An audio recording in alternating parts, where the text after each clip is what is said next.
Hello students, ये जो video मैं बनाने जा रहा हूँ ये नवंबर 22 एग्जामिनेशन सीए इंटरमीडिएट सीएस और सीएमए वालों के लिए बहुत ज़्यादा इम्पोर्टेंट है कि यूडीटी का क्लैरिफिकेशन एक अमेंडमेंट लेकर आया है हमारे 2 या 3 टॉपिक्स के ऊपर, 2 या 3 चैप्टर्स के ऊपर। सबसे पहला कैपिटल गेंस के अंदर जो चेंज आया है वो है 50B, जो स्लम सेल से डील करता है, जो कि आपको पता होगा। मैं टू द पॉइंट डायरेक्ट आपको बताऊंगा क्या क्या इसमें चेंजेस आए हैं बस। तो पहले स्लम सेल कैसे निकलता था मैं बताता हूँ एक बार। स्लम सेल निकलता था फेयर मार्केट वैल्यू माइनस करता था नेटवर्थ, निकल आता था हमारा कैपिटल गेन्स। आपको पता होगा इसकी fair market value minus net अपन में फिर निकल आता था कैपिटल गेन्स, जिसमें हम टैक्स भरते थे। लेकिन हुआ ये, इसमें दिक्कत क्या आई कि फेयर मार्केट वैल्यू तो सब निकालते थे, लेकिन नेट फेयर मार्केट वैल्यू जो थी कंपनीज वो अपने हिसाब से मैनिपुलेट करती थी और नेटवर्थ से उसे माइनस करके जो कैपिटल गेन्स थी वो कम दिखाती थी ताकि टैक्स को कम भरना पड़े। तो इसलिए सरकार ने आखिर ये फेयर मार्केट वैल्यू किस तरीके से निकलेगा ये डिफाइन किया है इस नोटिफिकेशन के अंदर। ये सरकार ने बताया ये वाला पहला और ये दूसरा तरीका बताया हुआ है। लिखा है being the fair market value of capital gain asset transferred का मतलब हो गया जो एसेट ट्रांसफर हुआ है, कैपिटल एसेट ट्रांसफर हुआ है उसकी वैल्यू, या फिर fair market value of the consideration whichever is higher. दोनों में से जो भी ज्यादा होगा उसकी वैल्यू दी जाएगी। क्या समझ में आया आपको कि इन दोनों में से, जैसे मैं बताऊं कि एफएमवी किसको माना जाएगा? एफएमवी तो हम लेंगे ही अभी भी, एफएमवी ये तो रहेगा ही रहेगा। एफएमवी निकालने का तरीका बताया है, एक ये वाला और एक ये वाला तरीका बताया है। पहला होता है कि फेयर मार्केट वैल्यू जो होगा, जो कैपिटल ट्रांसफर हो रहा है, मान लीजिए ये 50 लाख रुपीज का है, एजम्पशन ले लेते हैं, और ये fair market value of consideration जो पैसा मिला है या फिर मॉनेटरी या नॉन मॉनेटरी, उसमें से कुछ काइंड मिल सकता है, इसकी वैल्यू जो है वो सपोज 60 लाख है, तो फेयर मार्केट वैल्यू हो जाएगी मेरी 60 लाख रुपीज। क्लियर है? होप से इतना क्लियर होगा। बहुत छोटा सा पॉइंट था, ज्यादा बड़ा पॉइंट नहीं था। मूव करते हैं नेक्स्ट टॉपिक के ऊपर, जिसके ऊपर समझ लीजिए पूरी की पूरी अमेंडमेंट ये जो है आई हुई है। बहुत ही इंपॉर्टेंट अमेंडमेंट है, तो ध्यान से इस वीडियो को देखिएगा तभी आपको समझ में आएगा। और ये नवंबर 22 ऑनवर्ड्स एग्जाम के लिए एप्लीकेबल रहेगा। दूसरी जो अमेंडमेंट आई है वो आई है 194Q को लेकर। 194Q एक अमेंडमेंट था, जो आपको पता होगा, एक अमेंडमेंट नहीं था, एक क्या कहते हैं नोटिफिकेशन था, जो सीबीडीटी ने क्या किया था, क्लैरिफाई किया था, हम मतलब बताया था हमें कि हाँ भाई ये क्या है, नोटिफिकेशन में आया है कब से, 1/7/2021 से। तो अब जब ये आया तो इसके ऊपर कुछ क्लैरिफाई नहीं किया था सीबीडीटी ने। क्या क्या क्वेश्चंस हम निकाल लेते हैं एक बार, कि क्या क्या सीबीडीटी ने क्लैरिफाई नहीं किया था। ठीक है, वो आप भी लिख लेंगे और मैं भी लिख देता हूँ आपके लिए। तो सीबीडीटी ने क्या क्या क्लैरिफाई नहीं किया था, तो 5 या 6 प्रॉब्लम थे 194Q से रिलेटेड जो सीबीडीटी ने क्लैरिफाई नहीं किया था। मैं यहाँ लिख देता हूँ। पहला जो था वो था पावर टू रिमूव डिफिकल्टी।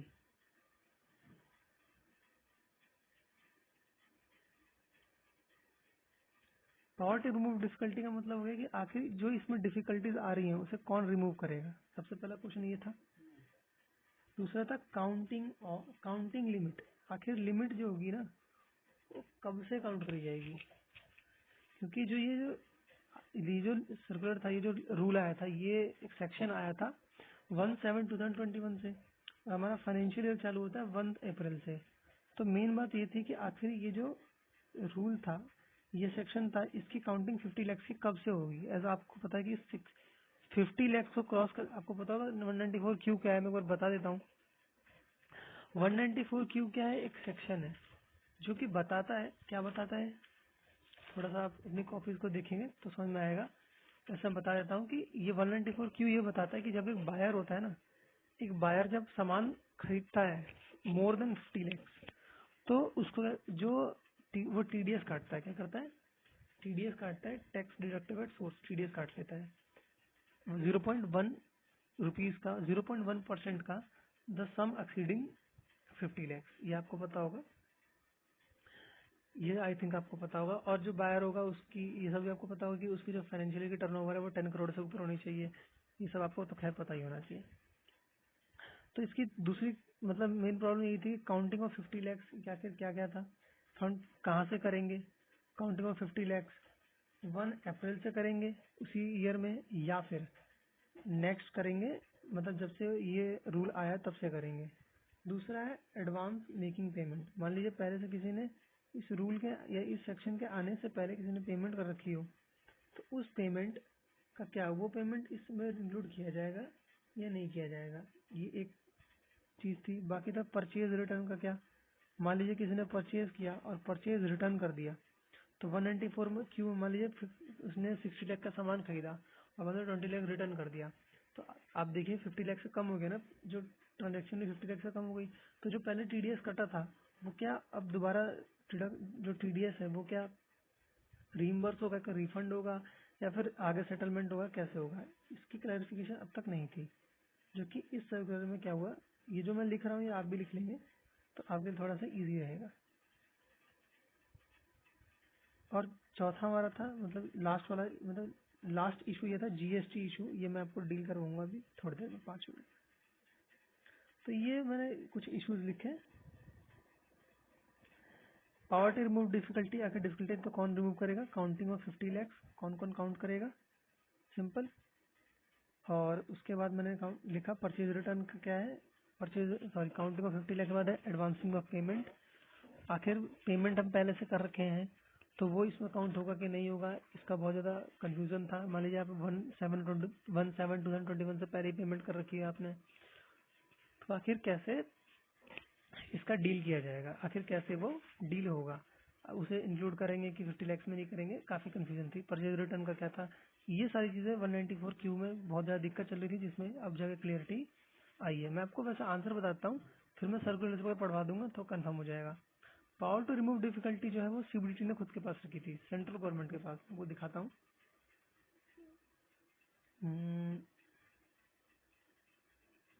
ये रहा section 194(q)(3) powers that CBDT with approval of central government to issue guidance for the purpose of removing difficulties। तो किसने रखा, सीबीडीटी ने रखा, मतलब सेंट्रल गवर्नमेंट ने उसको अपने पास रखा। तो एक आंसर मिला कि आखिर कौन इसको रिमूव करेगा, आखिर कौन इसकी पावर डिफिकल्टीज को रिमूव करेगा, क्लियर है।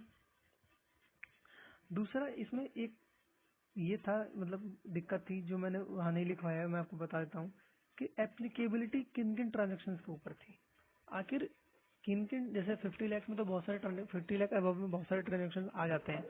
जैसा कि एग्जांपल अगर मैं लूँ तो आपका हो जाता है, जब मान लीजिए सिक्योरिटीज में कोई ट्रांजेक्ट करता है तो मोर देन करोड़ उसमें ट्रांजेक्ट करते हैं, तो क्या वो भी टीडीएस काटेंगे कि नहीं काटेंगे। और टीडीएस काटेंगे तो आप सिंपल सी बात सोचिए, टीडीएस कब काटेंगे, जब आगे वाला सेलर हमें दिख रहा होगा।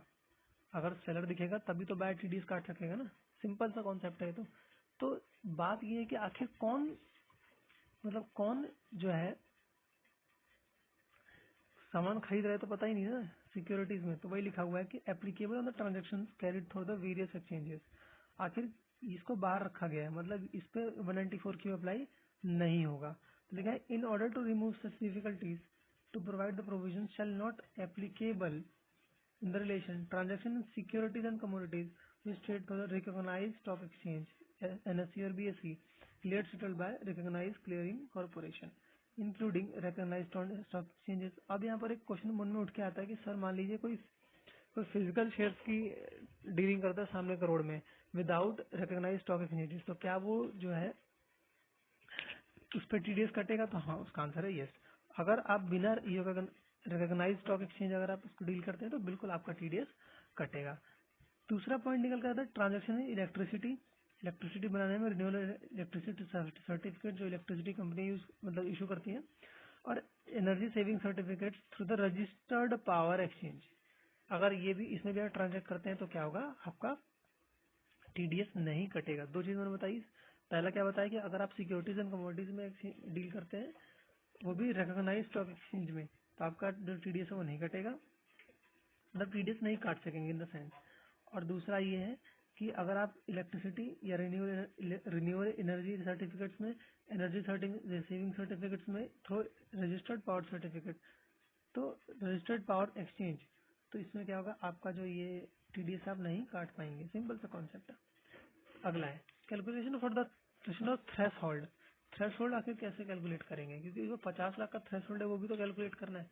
तो क्या उसमें पहले से जो एडवांस पेमेंट करी गई है, अच्छा इसको मैं क्लियर करूंगा, पहले ये क्लियर करता हूँ कि आखिर कैलकुलेशन कहाँ से होगी।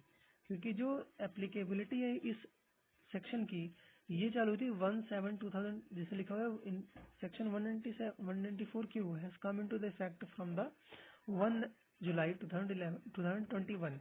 तो इसके पहले ही हमारा 1 अप्रैल चालू हो गया था, तो आखिर कब से चालू करेंगे गिनना, इसका थ्रेश होल्ड जो 50 लाख का है, 1 जुलाई से या फिर 1 अप्रैल से। तो इसका आंसर देखिए, shall be computed from 1 April 2021। तो टीडीएस जो कैलकुलेशन होगा, टीडीएस का जो थ्रेशोल्ड कैलकुलेट होगा अंडर सेक्शन 194 की, shall be computed from 1 April 2021। Simple सी बात है, क्लियर है। चलिए, ये आपका क्वेश्चन मैंने खत्म कराया कि counting the limit of 50 lakh का, जो मैंने दूसरा क्वेश्चन आपको लिखवाया था, आई होप्स आपने लिखा होगा।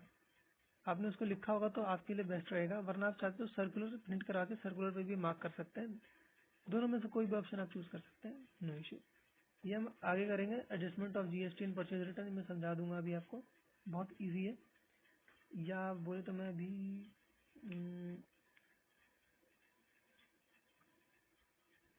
मैं एक और चीज पहले समझा दूं कि पहले जो पेमेंट हुई थी वो आएगी या नहीं, इसी सर्कुलर में नीचे दिया रहेगा।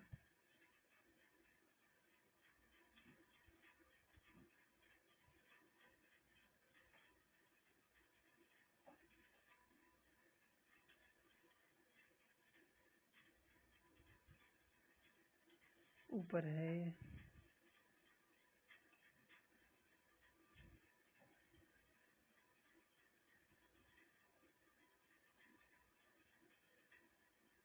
मतलब 5 मिनट दीजिए, मैं ढूंढ लूं एक बार।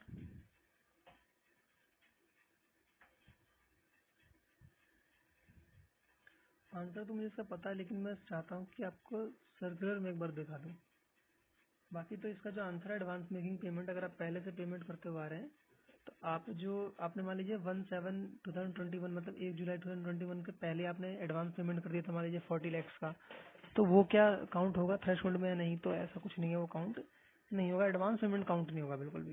लेकिन हाँ, आपने पहले जो डीलिंग कर रखी है, पहले जो परचेजेस किए थे, वो बिल्कुल काउंट होगा, वो इसके अंदर काउंट होगा। चलिए, शायद नहीं मिल रहा है क्वेश्चन।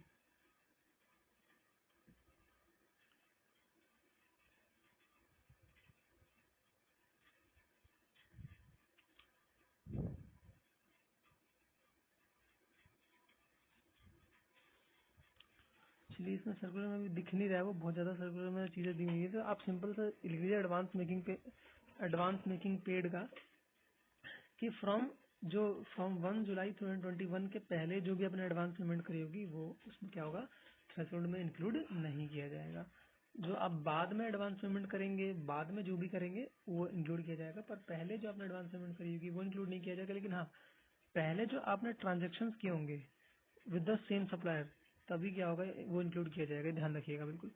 चलिए, तो अगला मैंने बताया था आपको परचेज रिटर्न के लिए, तो एडजस्टमेंट ऑफ जीएसटी बाद में, पहले परचेज रिटर्न बता देता हूँ। परचेज रिटर्न का सिंपल बताया गया है कि मान लीजिए कि आपने पहले परचेज किया पी मतलब से परचेज, ठीक है, 50 लाख का, आपने रिटर्न कर दिया, मान लीजिए इसको 60 कर देते हैं, आई थिंक, हाँ 60 कर देते हैं, 60 में 120 करते हैं, थोड़ा सा अच्छी एग्जाम्पल रहेगा। मान लीजिए 120 का आपने परचेज किया और रिटर्न कर दिया 50 लैक्स का, तो फिर भी ये जो है एम्बिट में आया ना, 50 लैक्स के अंदर तो आया ही, तो इसमें टीडीएस तो कटेगा ही। लेकिन जो पहले इस 50 लैक्स पे टीडीएस कट चुका था, क्या ये रीइंबर्स होगा? नहीं, ये रीइंबर्स नहीं होगा, ना ही ये रिफंड किया जाएगा। ये जो आपका नेक्स्ट ट्रांजेक्शन में क्या होगा, यूज हो जाएगा, सेटलमेंट हो जाएगी आपकी, क्या हो जाएगी, नेक्स्ट जो ट्रांजेक्शन होगा उसके अंदर आपकी जो परचेज रिटर्न की टीडीएस कटा होगा, वो क्या होगा, एडजस्ट हो जाएगा। सिंपल सा कॉन्सेप्ट ये दिया गया सर, ये क्लैरिफिकेशन दिया गया सीबीडी द्वारा।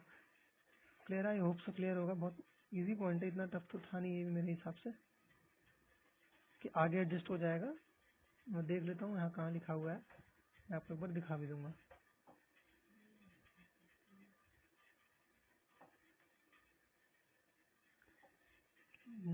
यहाँ से with the respect to purchase return, it is clarifies that the tax is required to be deducted at the time of payment or the credit। मतलब जब आप क्रेडिट करेंगे तब या पेमेंट के टाइम में आपको क्या होगा, TDS काट लिया जाएगा। Thus before the payment return happens, अगर परचेज रिटर्न हैपन होता है, the tax must have been already deducted, जैसे मैंने बताया कि वो पहले से डिडक्ट हो रखा होगा। If that the case and the money against the money refunded by the seller, then the tax, मैं टैक्स की बात कर रहा था यहाँ पे, ना कि उस पैसे की जो जो क्या कहते हैं सेलर ने लिया होगा। सेलर जो लिया होगा वो तो रिफंड करेगा ही करेगा।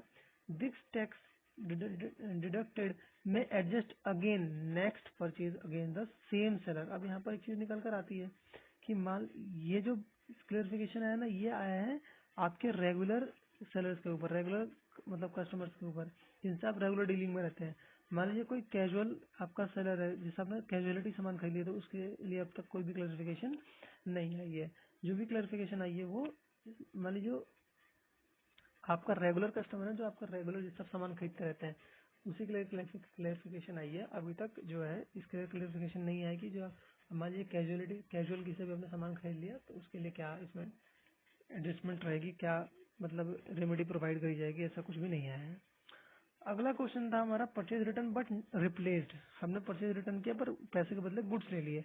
तो उसका तो सिंपल कॉन्सेप्ट है, उसका तो सिंपल सा है कि purchase return is replaced by the goods. मैं मिटा देता हूँ, थोड़ा दिखेगा कि purchase return is replaced by, if purchase return is replaced by the goods the seller is as in that case purchase on the tax which was deducted has been compared with the good replaced.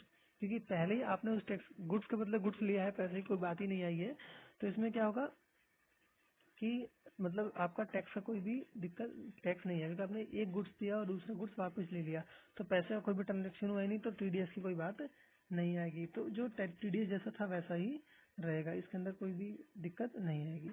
अगला है adjustment of GST. हम यहाँ पर mainly 3 topics पर बात करने आए हुए हैं, स्लम सेल, 194Q और एक जो है यूलिप प्लान के ऊपर बात करेंगे। देन इस वीडियो को हम एंड करेंगे। थोड़ी वीडियो लेंदी रहेगी तो कृपया आप बने रहिएगा, और पसंद आई तो कमेंट और लाइक भी कर सकते हैं।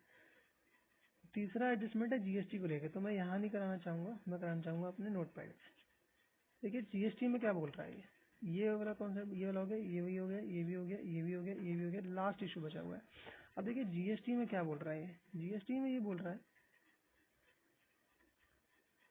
जीएसटी में ये बोल रहे हैं भाई साहब, मैं दो पेन ले लेता हूँ एक बार।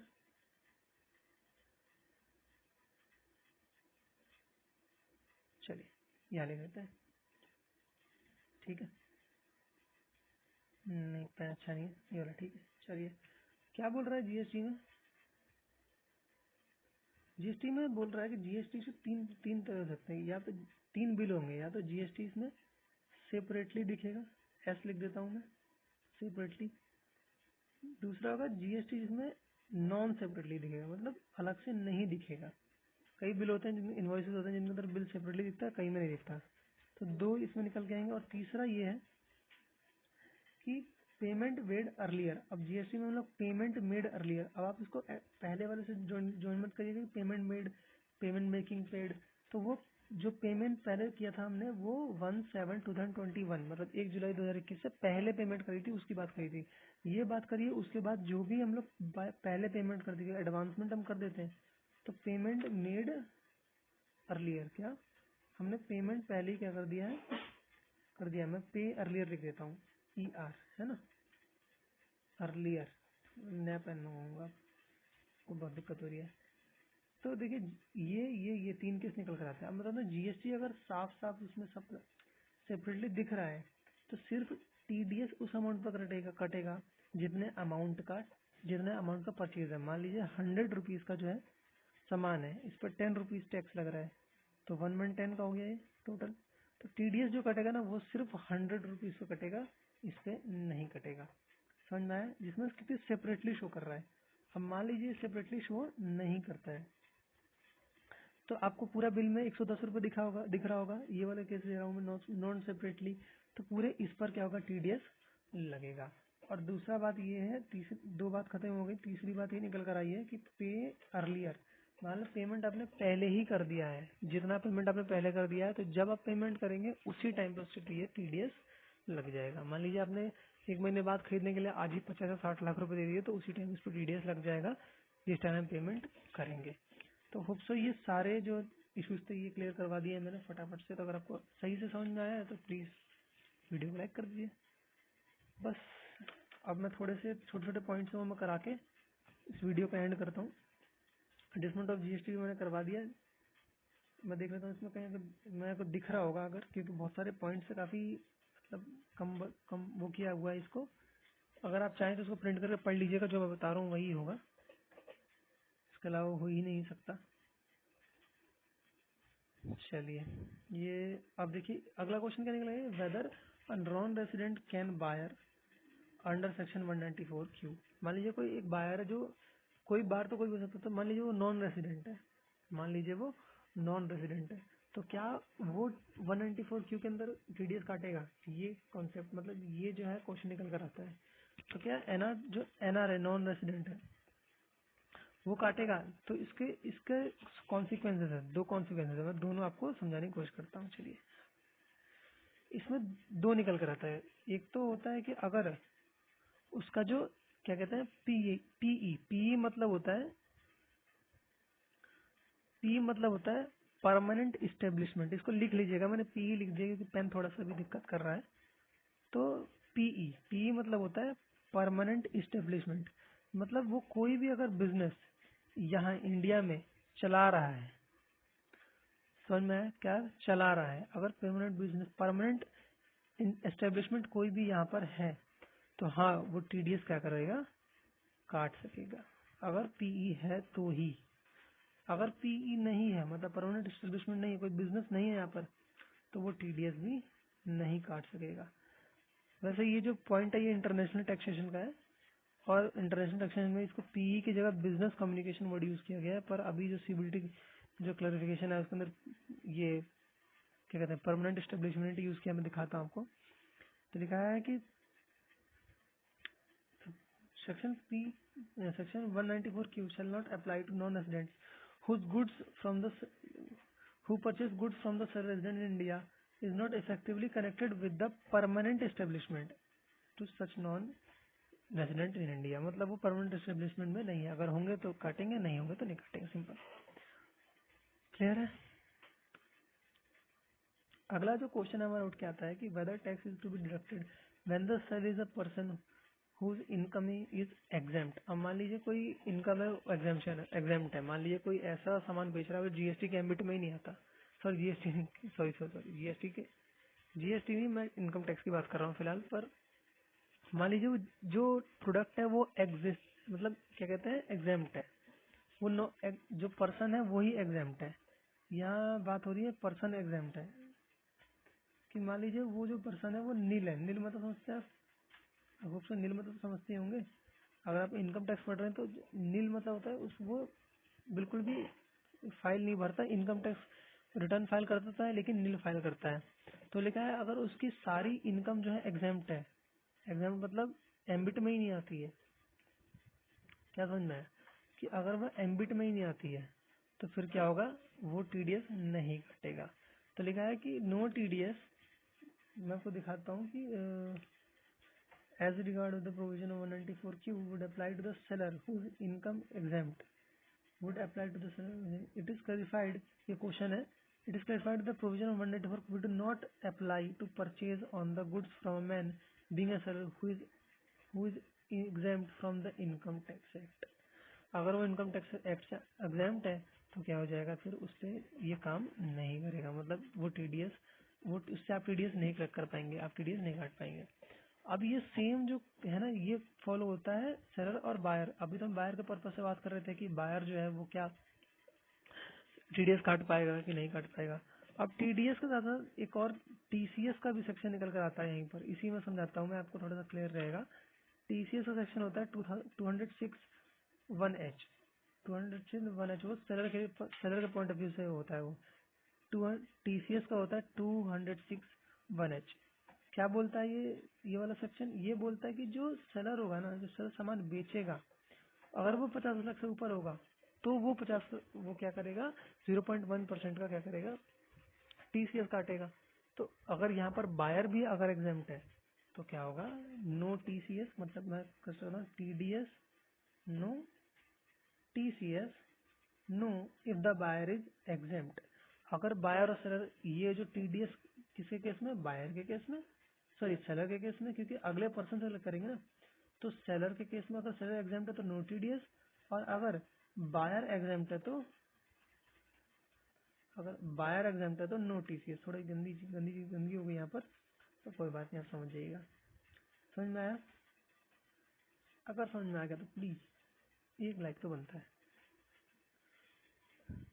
अगला है, देखिए मैंने एडवांस पेमेंट वाला समझाया था आपको, advance payment as regarded the provision of 194 Q would apply to advance payment made by the, जो मैंने आपको अभी समझाया था कि एडवांस पेमेंट जब करेंगे, जीएसटी वाले पोर्शन में समझाया था ना, तो एडवांस पेमेंट करेंगे तो उस पर आपका ये 194 की अप्लाई होगा। जब भी आप या तो कैश पेमेंट करें, यहाँ लिखा होगा वो एनी पेमेंट और credit which ever is earlier, मतलब या तो पेमेंट कर दें आप या फिर क्रेडिट पे, जब भी अर्लियर होगा उस टाइम टीडीएस काट लिया जाएगा, सिंपल। अब क्वेश्चन ये आता है, आपका क्वेश्चन आता है कि जिस साल जो है इनकॉर्पोरेट हुई है कंपनी, मान लीजिए कि 2000, ऐसा एग्जांपल ले लेता हूँ मैं, मान लीजिए कि 2022 में ही कंपनी आईएनसी इनकॉर्पोरेट हुई है, तो क्या इस पे जो है 194 क्यू अप्लाई होगा? नहीं होगा, बिल्कुल भी नहीं होगा। क्यों नहीं होगा बताओ, क्यों नहीं होगा? वो क्यों इसलिए नहीं होगा, क्योंकि इसका प्रीवियस ईयर का turnover, sorry sorry previous year का टर्नओवर क्या 10 करोड़ तक होगा? सोचो, 10 करोड़ तक होगा?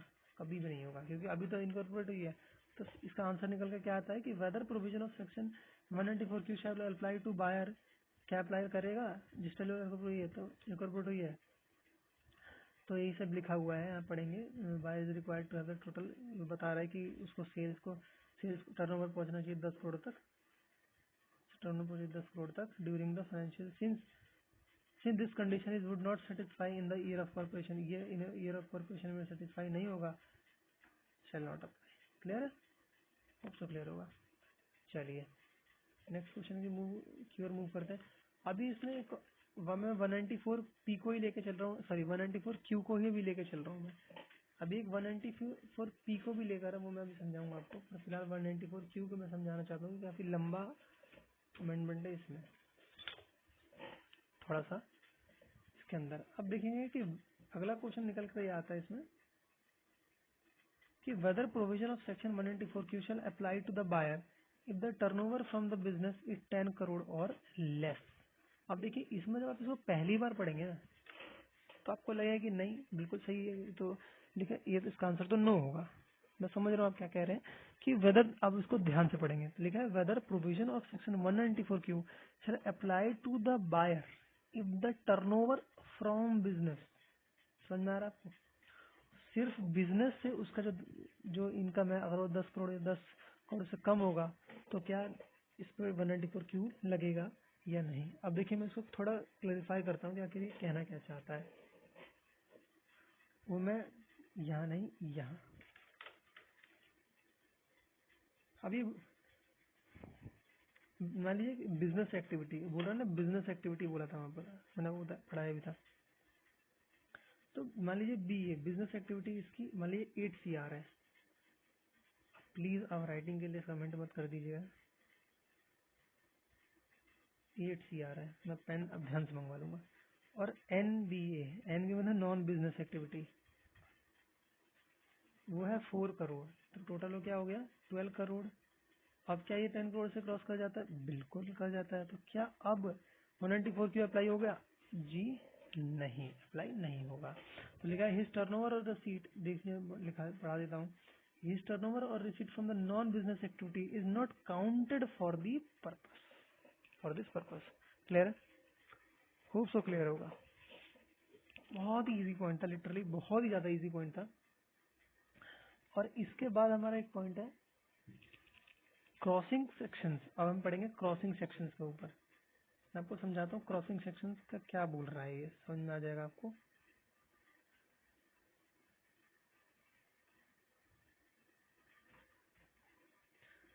आपने एक सेक्शन पढ़ा होगा 194O,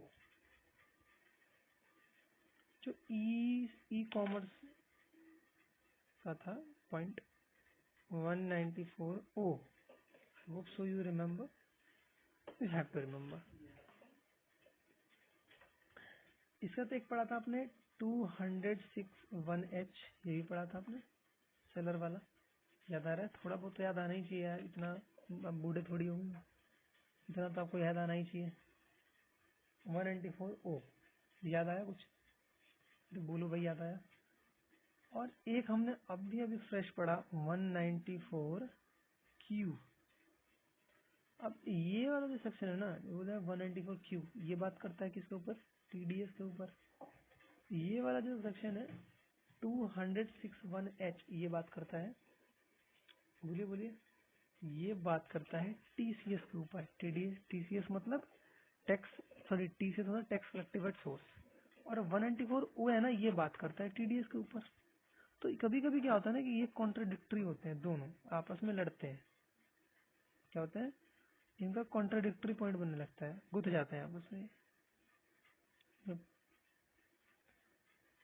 यहाँ कर देता हूँ, ये भी बात करता है टीडीएस के ऊपर। अब मेन बात ये बात करता है इलेक्ट्रॉनिक कॉमर्स ऑपरेटर। अगर आप कोई सामान खरीदते हैं, नहीं सॉरी, अगर आप खुद इलेक्ट्रॉनिक कॉमर्स ऑपरेटर खुद बेच रहे हैं तो उसके ऊपर है ये वाला पॉइंट। ये वाला पॉइंट आपको बताइए था सेलर के ऊपर है, ये वाला पॉइंट जो है बायर के पर्पस से। अब इन दिनों में भसड़ होने लगती है। भसड़ कैसे होगी मैं बताता हूँ।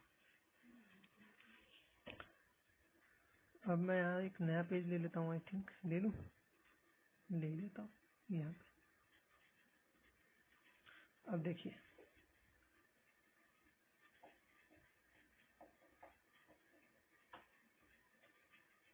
चलिए ठीक चल रहा है, भगवान भरोसे चलता रहे ऐसे ही। चलिए क्या बोलता है ये। अब मान लीजिए कोई एक पर्सन है, जल्दी से समझने की कोशिश करता हूँ क्योंकि टाइम आपके लिए कम है, ऑब्वियस एग्जाम वाला। एक पर्सन है जो सामान क्या करता है, सेल करता है। कुछ ज्यादा तगड़ी स्पेलिंग लिख दी मैंने, सेल करता है, पेन छोड़ दे रहा है, सेल करता है, ठीक है। अब मान लीजिए थोड़ी की जरूरी है, हाथ में बेचे दुकान लगा के, मान लीजिए इलेक्ट्रिसिटी मतलब इलेक्ट्रॉनिक कॉमर्स के थ्रू बेचता है। तो इसने बेचा मोर देन 50 लाख, मान लीजिए 60 लाख का बेच दिया इसने। क्वेश्चन ये है कि आखिर ये जिसका टीडीएस कटेगा, ये 194Q में कटेगा या इलेक्ट्रॉनिक कॉमर्स के तहत 194O में कटेगा। प्रॉब्लम समझ में आ रही होगी आपको, होप सो आई। चलिए अब चलिए यहाँ पर एक और प्रॉब्लम मैं दिखाता हूँ आपको कि जिसे ये सामान बेच रहे होंगे सेलर, सॉरी ये बेच नहीं, जैसे एग्जांपल गलत हो गया, थोड़ा सा मैं चेंज कर देता हूँ। ये बेच नहीं रहे, खरीद रहे।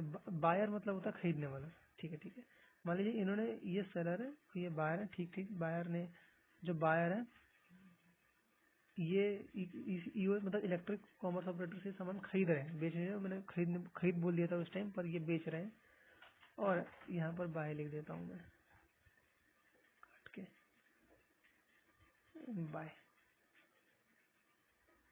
क्लियर है। तो मान लीजिए बाय कर रहे हैं सामान को, तो अब इनके ऊपर टीडीएस कौन काटेगा, और या फिर टीसीएस काटेंगे, या फिर ये टीडीएस काटेंगे। कॉन्सेप्ट समझ में आया, दिक्कत समझ में आई। अब देखिए यही बात सीयूडीटी ने क्लैरिफाई की है। क्या क्लैरिफाई किया है मैं बताता हूँ। सीयूडीटी ने बोला है कि जब भी भसड़ होगी जीतेगा 194O। क्या होगी, जब भी टीडीएस डिडक्ट होगा, तो टीडीएस के दो सेक्शन बताए, 194Q और 194O।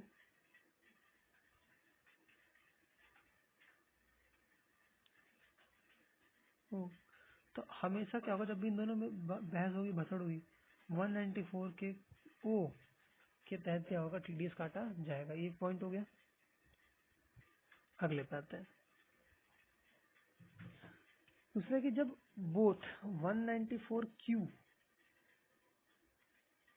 और 194 एंड 206C1H जो सेलर के पॉइंट ऑफ व्यू से बताया, इन दोनों में अगर बहस होती है कि कौन काटेगा, क्योंकि ऑब्वियस एक तरफ वो टीसीएस, क्योंकि एक तरफ बोलेगा सेलर की मैं काट रहा हूँ टीसीएस, ये बोलेगा मैं टीडीएस काट रहा हूँ, तो यहाँ पर होगा 194Q जीतेगा। क्लियर है, मतलब टीडीएस काटा जाएगा, टीसीएस नहीं काटा जाएगा। तीसरा पॉइंट क्या निकल कर आता है कि when 194, ये मैंने सब पहले लिखवा दिया, 194Q और O ये लिखवा दिया मैंने 194, जब 194Q और O दोनों अप्लाई होंगे तो क्या होगा, 194O जीतेगा। क्लियर है। और मान लीजिए जब 194O और क्या कहते हैं 206CH 1H सॉरी, इन दोनों में लड़ाई होगी, ये बोलेगा मैं काट रहा हूँ, ये बोलेगा मैं काट रहा हूँ, ये टीसीएस काट रहा है, ये टीडीएस काट रहा है, तो यहाँ पर भी कौन जीतेगा, 194, और यहाँ पर भी टीडीएस को काटा जाएगा। यही बात लिखिए क्रॉस एप्लीकेशन ऑफ 194O 206 और 194Q में। क्लियर है, इसको पढ़ लेंगे आप, बहुत ही ईजी है, मैंने आपको एकदम समराइज करके समझा दिया कि इस तरीके से ये होगा। क्लियर है, उसको समझ में आ रहा होगा आपको। अब इसका एक और चीज निकल कर आती है लास्ट में, बस कुछ गया खत्म होने वाला है ये, देख लेता हूँ वो है कहाँ पर। एक लास्ट चीज रह गई है, उसके बाद ये हमारा खत्म हो जाएगा।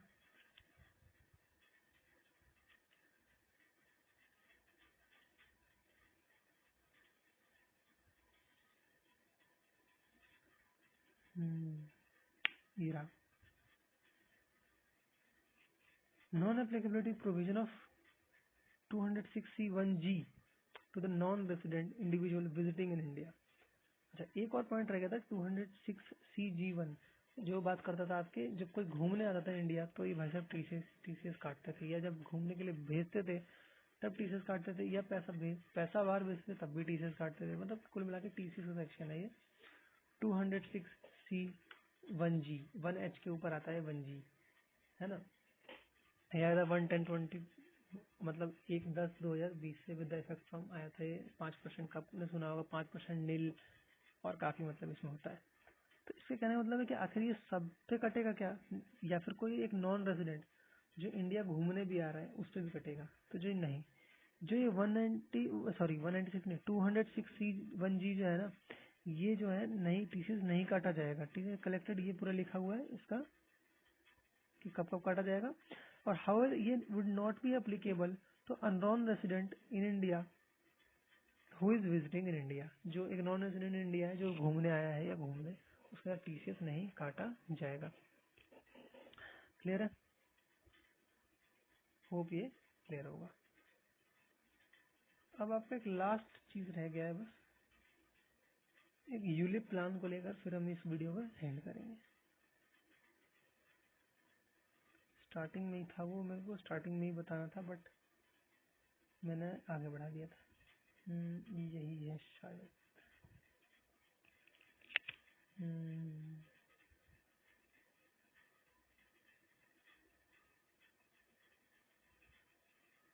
ये रहा, पढ़ेंगे तो बड़ा कर दिया मैंने।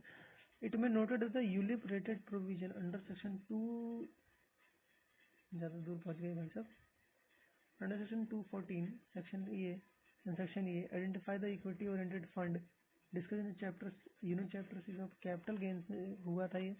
ULIP rated provision under section deduction में भी, डिडक्शन अंडर 80C में भी मतलब डिस्कस किया गया होगा आपके रिस्पेक्टिव टीचर से, जो कि ग्रॉस टोटल इनकम से माइनस कर दिया जाता है जब जाके नेट निकलता है, वो अब applicable with not applicable to the study material. अब आपको ये पढ़ने की जरूरत नहीं है, मतलब ये ऐसे काट दीजिएगा, ऐसे ऐसे कैसे भी करके उसको काट दीजिएगा, या पढ़ने की आपको जरूरत नहीं है।